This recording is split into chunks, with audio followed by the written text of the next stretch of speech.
नमस्कार और आज की इस खास चर्चा में स्वागत है।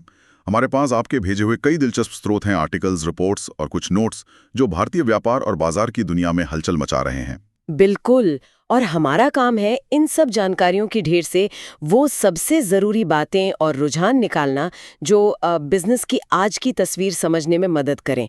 कोशिश यही रहेगी कि मुद्दे की बात पता चले बिना जानकारी के बोझ में दबे। हाँ, तो आज हम क्या देखने वाले हैं? ऐसा लग रहा है कि बड़ी कंपनियां, आप देखिए, विस्तार की दौड़ में हैं, नई टेक्नोलॉजी पर बड़ा दांव लगा रही हैं। सही बात है। और बाजार की रेटिंग्स और सरकारी नियमों पर उनकी प्रतिक्रियाएं वो भी देखने लायक है। और कुछ बड़ी नियुक्तियां और निवेश भी, मतलब काफी कुछ चल रहा है। बिल्कुल। तो चलिए शुरू करते हैं इस जानकारी की गहराइयों में उतरना। कहाँ से शुरू करें? बैंकिंग? हाँ, बैंकिंग और फाइनेंस से ही करते हैं, जहां हमेशा की तरह काफी गहमा-गहमी है। जैसे इंडसइंड बैंक को लीजिए। क्रिसिल ने AA+ रेटिंग तो बरकरार रखी, जो मजबूत है। हाँ, उससे तो शेयरों में उछाल भी आया। बिल्कुल। लेकिन दूसरी तरफ ये निफ्टी 50 इंडेक्स से बाहर भी होने वाला है। ये थोड़ा अजीब नहीं लगता? हाँ, ये दिलचस्प है। रेटिंग अच्छी पर इंडेक्स से बाहर हो सकता है इंडेक्स के दूसरे क्राइटेरिया पर खरा ना उतरा हो। खैर, इसी बैंक में राजीव आनंद ने नए MD और CEO का पदभार भी संभाला है। अच्छा। और उधर देखिए, मुथूट फाइनेंस अपनी housing finance company Muthoot home fin में 200 करोड़ रुपए लगा रही है। हाँ, और उनका फोकस Tier 2, Tier 3 शहरों पर है, छोटे शहरों पर है। ये स्ट्रैटेजी क्या कहती है? ये साफ इशारा है कि फाइनेंस कंपनियां अब ग्रोथ के लिए सिर्फ बड़े शहरों को नहीं देख रही, छोटे शहरों में काफी पोटेंशियल दिख रहा है उन्हें। मुथूट का लक्ष्य तो अगले 5 साल में AUM, मतलब एसेट्स अंडर मैनेजमेंट को 4 गुना करना है। 4 गुना? ये तो काफी महत्वाकांक्षी लक्ष्य है। बिल्कुल। छोटे शहरों में घर खरीदने की इच्छा बढ़ रही है, तो मौके भी ज्यादा हैं शायद। और देश के सबसे बड़े बैंक SBI में भी काफी कुछ चल रहा है, जैसा आपने कहा। हाँ, SBI में तो हमेशा ही एक्शन रहता है। चेयरमैन CS शेट्टी अपनी सहायक कंपनियों से परफॉर्मेंस सुधारने को कह रहे हैं। ग्राहकों के लिए क्रेडिट कार्ड प्रोटेक्शन प्लान बदल रहा है।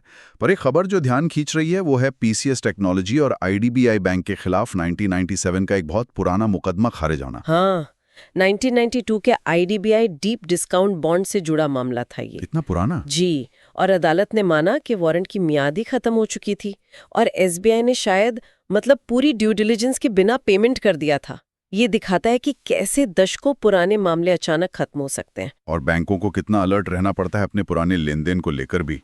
अच्छा, एक और बड़े बैंक HDFC बैंक ने 1.1 बोनस शेयर देने की घोषणा की है। हाँ, और येस बैंक के शेयर में तो 5% से ज्यादा की तेजी आई। हाँ, उसकी वजह बड़ी है।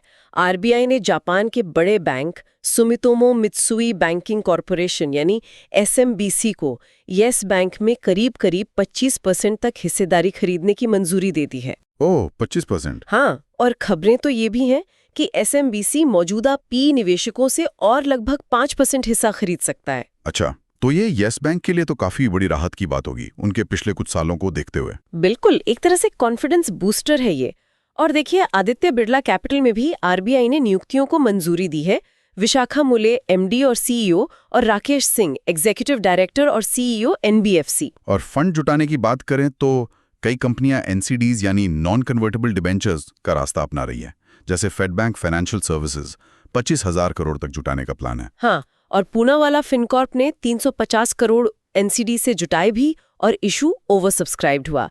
रेपको होम फाइनेंस भी NCDs और कमर्शियल पेपर से 2,500 करोड़ रुपए जुटाने की सोच रही है। ये NCDs आजकल इतने पॉपुलर क्यों हो रहे हैं? देखिए, ये कंपनियों के लिए बाजार से पैसा उधार लेने का एक तरीका है, बिना अपनी इक्विटी या हिस्सेदारी कम किए। शायद अभी ब्याज दरें या बाजार की कंडीशंस ऐसी हैं कि ये उन्हें ठीक लग रहा है। ये दिखाता है कि कंपनियों को कैपिटल तो चाहिए। हाँ, विस्तार के लिए या दूसरी जरूरतों के लिए। और इसी सेक्टर में LIC को IDBI बैंक के विनिवेश के बाद पब्लिक शेयर होल्डर का दर्जा मिलेगा, सेबी ने मंजूरी दे दी है। और एक थोड़ी चिंताजनक खबर बैंक ऑफ इंडिया से है, जिसने रिलायंस कम्युनिकेशंस, आरकॉम और अनिल अंबानी से जुड़े 725 करोड़ रुपए के लोन खाते को फ्रॉड घोषित किया है। ओहो, ये मामला तो और भी गंभीर होता दिख रहा है। बिल्कुल। और इसी से जुड़ी एक और बड़ी खबर है, CBI ने SBI की शिकायत पर रिलायंस कम्युनिकेशंस, अनिल अंबानी और कुछ और लोगों के खिलाफ फ्रॉड का क्रिमिनल केस दर्ज किया है। अच्छा, एसबीआई की शिकायत पर? हाँ, एसबीआई का आरोप है कि उन्हें करीब 2,930 करोड़ रुपए का नुकसान हुआ है। हालांकि ये भी बताना जरूरी है कि अनिल अंबानी के प्रवक्ता ने इन आरोपों को गलत बताया है। हमारे स्रोत में दोनों बातें हैं। तो ये मामले दिखाते हैं कि बैंकिंग सेक्टर में लोन रिकवरी और फ्रॉड की जांच कितनी मुश्किल और लंबी हो सकती है। सही बात है। और बैंकिंग सेक्टर में एक और आंकड़ा थोड़ा परेशान करने वाला है। जून तिमाही में लोन लॉस प्रोविजनिंग मतलब डूबे कर्जों के लिए जो पैसा बैंक अलग रखते हैं वो 3 साल के हाई पर है, करीब 28,884 करोड़ रुपए। इतना ज्यादा? हाँ। और इसमें निजी बैंकों का हिस्सा ज्यादा बड़ा है ना? हाँ, प्राइवेट बैंकों का प्रोविजनिंग 40% से ज्यादा बढ़ा है साल दर साल, जबकि सरकारी बैंकों का कम हुआ है। इसका मतलब है कि प्राइवेट बैंकों को शायद आगे लोन डिफॉल्ट का खतरा ज्यादा दिख रहा है या वो ज्यादा सावधानी बरत रहे हैं। चलिए अब ऑटो और मैन्युफैक्चरिंग सेक्टर की ओर बढ़ते हैं। यहाँ भविष्य की तकनीक पर जोर दिख रहा है। मारुति सुजुकी अपनी पहली ग्लोबल इलेक्ट्रिक कार ई वीटारा गुजरात से लॉन्च कर रही है। और इसे यूरोप और जापान भी भेजा जाएगा। ये भारत के ऑटो सेक्टर के लिए वाकई बड़ा कदम है। मारुति का ईवी में आना और वो भी ग्लोबल मार्केट के लिए बनाना, ये दिखाता है कि भारतीय कंपनियां अब ईवी रेस में सीरियसली उतर रही हैं। बिल्कुल। और इसी कड़ी में सोना बीएलडब्ल्यू प्रिसिजन फोर्जिंग्स को पीएलआई स्कीम के तहत 3 और ईवी प्रोडक्ट्स के लिए सर्टिफिकेशन मिला है। हाँ, पीएलआई स्कीम यानी प्रोडक्शन लिंक्ड इंसेंटिव, जो लोकल मैन्युफैक्चरिंग को बढ़ावा देती है। और उधर बजाज ऑटो ने भी चेतक इलेक्ट्रिक स्कूटर की डिलीवरी फिर से शुरू कर दी है। वो रेयर अर्थ मैग्नेट की सप्लाई वाली दिक्कत थी ना। हाँ, वो सुलझ गई लगता है। मतलब ईवी सप्लाई चेन की प्रॉब्लम धीरे धीरे ठीक हो रही है। हुंडई को भी CSIL से अच्छी क्रेडिट रेटिंग मिली है। और टू व्हीलर सेक्टर में भी अच्छी खबर है। ICRA का अनुमान है कि FY26 में 6 से 9% वॉल्यूम ग्रोथ हो सकती है। अच्छा, 6 से 9%? वजहें कई हैं। जैसे पुरानी गाड़ियों को बदलने की ज़रूरत तो है ही, शहरों में कंजम्पशन बढ़ रहा है, मॉनसून भी ठीक रहा है, और अगर GST दरें कम होती है, जिसकी उम्मीद सब लगाए बैठे हैं, तो बिक्री और बढ़ सकती है। हाँ, GST कटौती की उम्मीद तो ट्रैक्टर कंपनियों को भी है। Escorts, Kubota, Indofarm, Mahindra and Mahindra, इन सबको फायदा हो सकता है अगर कृषि उपकरणों पर GST कम हुआ तो। किसानों के लिए खरीदना सस्ता हो जाएगा। बिल्कुल। और महिंद्रा एंड महिंद्रा तो अपनी कैपेसिटी बढ़ाने के लिए नया प्लांट लगाने की जमीन भी तलाश रही है। डोमेस्टिक और एक्सपोर्ट दोनों डिमांड पूरी करनी है उन्हें। और टाटा मोटर्स ने श्रीलंका में 10 नए कमर्शियल वाहन लॉन्च किए हैं। मतलब एक्सपोर्ट पर भी फोकस बना हुआ है। हाँ, और मैन्युफैक्चरिंग में विभोर स्टील ट्यूब्स ने ओडिशा में नया प्लांट शुरू किया है। और HEC इंफ्रा को गुजरात में battery energy storage system BESS लगाने का ऑर्डर मिला है। BESS, ये एनर्जी स्टोरेज तो भविष्य के लिए बहुत जरूरी है, खासकर रिन्यूएबल एनर्जी के साथ तालमेल बिठाने के लिए। बिल्कुल। अब आते हैं इंफ्रास्ट्रक्चर और कंस्ट्रक्शन सेक्टर पर। यहाँ भी काफी तेजी के संकेत हैं। क्रिसिल का अनुमान है कि बड़ी EPC कंपनियों मतलब इंजीनियरिंग, प्रोक्योरमेंट, कंस्ट्रक्शन वाली कंपनियों का रेवेन्यू FY26 में 9-11% बढ़ेगा। अच्छा, वजह तो साफ है, सरकार का इंफ्रा पे जोर, कंपनियों के पास ऑर्डर बुक अच्छी है और काम भी बेहतर तरीके से हो रहा है। हाँ, इसका एक बड़ा उदाहरण है NBCC इंडिया, जिसे राजस्थान सरकार से करीब 3700 करोड़ रुपए का बड़ा प्रोजेक्ट मिला है। कन्वेंशन सेंटर और दूसरी अर्बन परियोजनाएं बनानी है। और लार्सन एंड टूब्रो, L&T जैसी बड़ी कंपनी अब डेटा सेंटर्स और डिफेंस जैसे नए एरिया में भी जा रही हैं। डेटा सेंटर में तो 2200 करोड़ का निवेश करने वाले हैं वो। हाँ, L&T का ये कदम दिखाता है कि बड़ी इंफ्रा कंपनियां अब सिर्फ रोड ब्रिज तक ही सीमित नहीं हैं, टेक्नोलॉजी से जुड़े इंफ्रा में भी बड़े मौके देख रही हैं। डेटा की जरूरत तो बढ़ती ही जा रही है। सही बात है। इसी सेक्टर में NCC लिमिटेड को भी 790 करोड़ रुपए का नया ऑर्डर मिला है। और M&B इंजीनियरिंग भी अपनी रूफिंग सॉल्यूशंस की क्षमता बढ़ाने की सोच रही है। हाँ, और रेलवे से जुड़े काम में MIC इलेक्ट्रॉनिक्स और रेलटेल कॉर्पोरेशन को भी ऑर्डर्स मिले हैं। उधर रियल एस्टेट से जुड़ी खबर ब्रिगेड एंटरप्राइजेस से है, जो चेन्नई में बड़ा मिक्स्ड यूज डेवलपमेंट बना रही है और बेंगलुरु में एक रेजिडेंशियल प्रोजेक्ट लॉन्च किया है। और GMR power and urban infra 3000 crore जुटाने की योजना बना रही है। एक और दिलचस्प ट्रेंड है रीट्स का बढ़ना। रीट्स यानी रियल एस्टेट इन्वेस्टमेंट ट्रस्ट। इनके जरिए आम निवेशक भी बड़े कमर्शियल प्रॉपर्टीज में पैसा लगा सकते हैं। हाँ, ये काफी पॉपुलर हो रहे हैं। बिल्कुल। ब्रुकफील्ड इंडिया, एम्बेसी, माइंडस्पेस जैसे बड़े REITs अपने पोर्टफोलियो बढ़ा रहे हैं। उनकी प्रॉपर्टीज में ऑक्यूपेंसी अच्छी है और किराएदार लंबे समय तक टिक रहे हैं। ये कमर्शियल रियल एस्टेट के लिए अच्छा संकेत है।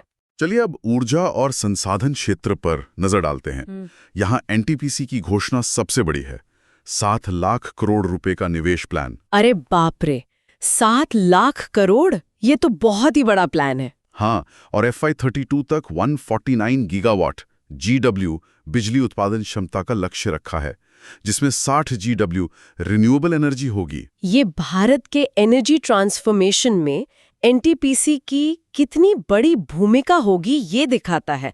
149 GW बहुत बड़ी कैपेसिटी है और उसमें रिन्यूएबल का इतना बड़ा हिस्सा, मतलब 60 GW। साथ ही परमाणु ऊर्जा और ग्रीन हाइड्रोजन में भी जाने का प्लान है। ये क्लीन एनर्जी की तरफ बहुत बड़े कदम है। बिल्कुल, इसी क्षेत्र में हिंदुस्तान जिंक अब रेयर अर्थ्स यानी दुर्लभ पृथ्वी जैसे खनिजों में मौके तलाश रही है। ये इलेक्ट्रॉनिक्स और ग्रीन टेक के लिए बहुत जरूरी हैं। हाँ, और उसके लिए वो AI और ड्रोन्स बेस्ड एक्सप्लोरेशन के लिए ग्लोबल पार्टनर भी ढूंढ रहे हैं। उधर JSW इंफ्रास्ट्रक्चर को मूडी से बेहतर क्रेडिट आउटलुक मिला है और अडानी ग्रुप श्री दिग्विजय सीमेंट के प्लांट और पोर्ट खरीदने पे विचार कर रहा है। और राजस्थान में HPCL के नई रिफाइनरी का काम भी आगे बढ़ रहा है। हाल ही में पेट्रोलियम मंत्री और मुख्यमंत्री ने जायजा लिया था। गांधार ऑयल रिफाइनरी को भेल से ऑर्डर मिला है, मतलब पारंपरिक और नई दोनों तरह की एनर्जी पर फोकस है। सही कहा। अब फार्मा और हेल्थ केयर सेक्टर का रुख करते हैं। एरिस लाइफ साइंसेस की एक यूनिट को ब्राजील की हेल्थ एजेंसी ANVSA से मंजूरी मिली है। इसका क्या महत्व है? ब्राजील लैटिन अमेरिका का सबसे बड़ा फार्मा बाजार है शायद। बिल्कुल, तो ANVSA की मंजूरी मिलना किसी भी फार्मा कंपनी के लिए बड़ी बात है। ये एरिस के लिए एक्सपोर्ट के नए दरवाजे खोलेगा। उधर GSK फार्मा भारत में गायनेकोलॉजिकल कैंसर के इलाज के लिए ऑन्कोलॉजी सेगमेंट में उतर रही है। अच्छा, और हेल्थ केयर में स्किल डेवलपमेंट पर भी जोर दिख रहा है। शाल्बी लिमिटेड ने जयपुर के BSDU के साथ मिलकर पैरामेडिकल स्किल्स में डिग्री कोर्स शुरू करने के लिए समझौता किया है। हाँ, ये अच्छी पहल है। ट्रेन्ड हेल्थ केयर प्रोफेशनल्स की जरूरत तो हमेशा रहती है। रेमीडियम लाइफ केयर ने भी ग्रोथ की बात की है और विस्ट्रा ICTL ने SMS फार्मा में अपनी हिस्सेदारी बढ़ाई है। IT और टेक्नोलॉजी सेक्टर में भी काफी एक्शन है। हाँ, R सिस्टम्स इंटरनेशनल ने नोविगो नाम की कंपनी को 400 करोड़ रुपए में खरीदा है। ये नोविगो क्या करती है? ये लो कोड नो कोड डेवलपमेंट और ऑटोमेशन में स्पेशलिस्ट है। ये लो कोड नो कोड क्या होता है? आसान भाषा में मतलब ऐसे प्लेटफॉर्म्स जिनकी मदद से बिना ज्यादा कोडिंग जाने भी सॉफ्टवेयर ऐप बनाए जा सकते हैं। ये आजकल बहुत तेजी से बढ़ रहा है। इस डील से R सिस्टम्स की AI क्षमताएं बढ़ेंगी और मिडिल ईस्ट में उनकी पकड़ मजबूत होगी। ओके, मतलब IT कंपनियां तेजी से नई टेक्नोलॉजी और नए बाजारों में इन्वेस्ट कर रही हैं। TCS ने ICICI लोम्बार्ड को AWS क्लाउड पर एक एडवांस्ड डिजास्टर रिकवरी सिस्टम बनाने में मदद की है। हाँ, ताकि अगर एक सिस्टम फेल हो तो दूसरा तुरंत काम करने लगे। बहुत जरूरी है ये। और टाटा डिजिटल के नए CEO अब सजित शिवानंदन होंगे, जो पहले गूगल और जियो में थे। बाजार की बात करें तो अमेरिकी फेडरल रिजर्व द्वारा ब्याज दरें घटाने के संकेतों के बाद IT शेयरों में तेजी आई। हाँ, लगता है निवेशक मान रहे हैं कि दर घटने से IT कंपनियों के लिए माहौल बेहतर होगा। वैसे कागज कंपनियों के शेयर भी उछले, शायद आयात नियमों में सख्ती की वजह से। एक दिलचस्प वाकया क्लीन साइंस ट्रेडिंग एरर का हुआ। इसमें क्या हुआ था? कुछ गड़बड़ हुई थी। हाँ, दरअसल एवेंडस कैपिटल की एक इकाई ने गलती से एक ही बड़ा सौदा, मतलब ब्लॉक डील, 2 बार कर दिया। इससे भारत के ब्लॉक डील सिस्टम की कुछ सीमाएं सामने आ गई, जैसे डिस्काउंट लिमिट वगैरह। अब सेबी इसमें सुधार का प्रस्ताव कर रही है। अच्छा, ताकि ऐसी गलतियां ना हों और बड़े सौदे आसानी से हो सकें।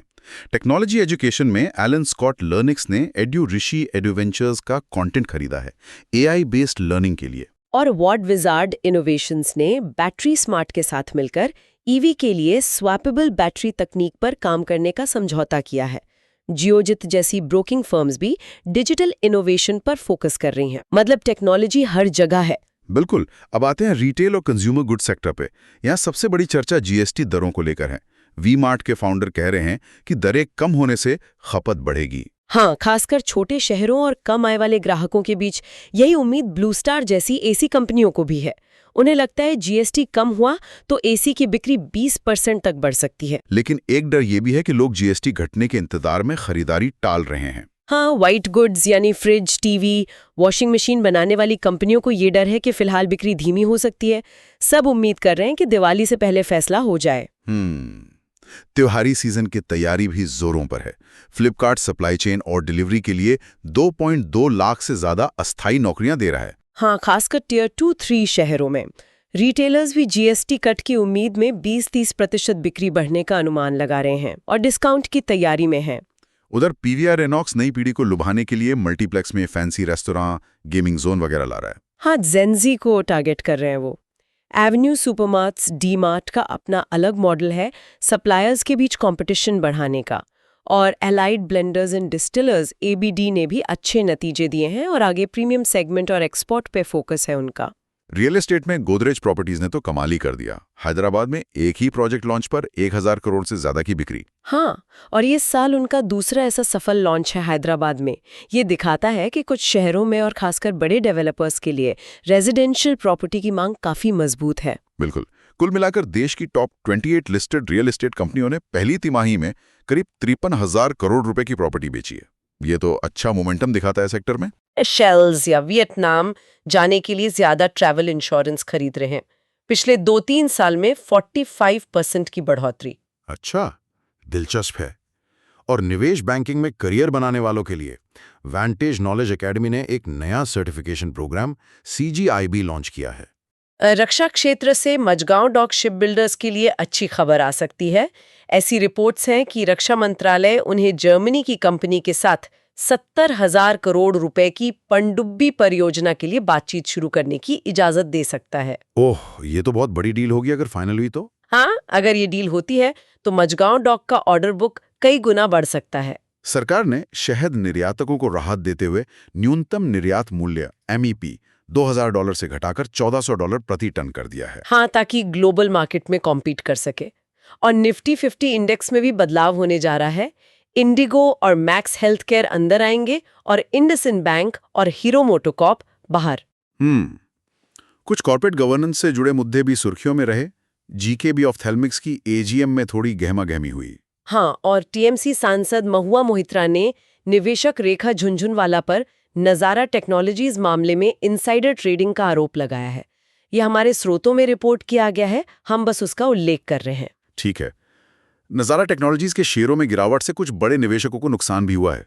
विलय और अधिग्रहण की भी कई खबरें हैं, जैसे RIL की सब्सिडियरी ने नौयान शिपयार्ड में बाकी हिस्सेदारी खरीदी। कई कंपनियों ने फंड जुटाने की घोषणाएं भी की हैं। तो कुल मिलाकर आज की चर्चा से ये साफ है कि भारतीय कॉरपोरेट जगत में जबरदस्त हलचल है। लगभग हर सेक्टर में कंपनियां भविष्य के लिए बड़े दांव लगा रही हैं। बिल्कुल। हमने देखा कि कैसे बैंकिंग सेक्टर पूंजी जुटा रहा है और रेगुलेटरी बदलावों से निपट रहा है। ऑटो सेक्टर EV और एक्सपोर्ट पर फोकस कर रहा है। इंफ्रा में सरकारी खर्च और डेटा सेंटर जैसे नए क्षेत्रों से उम्मीदें हैं। और टेक्नोलॉजी तो खैर हर जगह है ही। AI से लेकर क्लाउड, डिजिटल पेमेंट तक। रिटेल सेक्टर त्योहारी सीजन और GST कटौती की उम्मीद में बैठा है। हाँ, और एक बड़ी बात जो भरकर आ रही है वो है टेक्नोलॉजी का बढ़ता दखल। चाहे वो मैन्युफैक्चरिंग में ऑटोमेशन हो, फाइनेंस में फिनटेक हो या एनर्जी में रिन्यूएबल और स्टोरेज। सही कहा। साथ ही रेगुलेटरी माहौल, चाहे वो RBI, SEBI हो या फिर GST काउंसिल, कंपनियों की रणनीतियों पर सीधा असर डाल रहा है। रेटिंग्स और कानूनी मामले भी महत्वपूर्ण बने हुए हैं। तो आज की चर्चा को समेटते हुए श्रोताओं के लिए एक सवाल छोड़ जाते हैं। जिस तेजी से भारतीय कंपनियां AI, electric mobility, renewable energy जैसी नई तकनीकों को अपना रही हैं और जिस तरह नियम बदल रहे हैं, उसे देखते हुए अगले 3 से 5 सालों में भारत के कॉर्पोरेट जगत का कौन सा सेक्टर आपको लगता है सबसे ज्यादा बदलेगा? और इस बदलाव का हम सब पर, निवेशकों, कर्मचारियों, ग्राहकों पर क्या असर पड़ेगा? सोचिएगा जरूर। इस विचार के साथ आज के लिए बस इतना ही। अगली बार फिर मिलेंगे कुछ नई और दिलचस्प जानकारियों के साथ।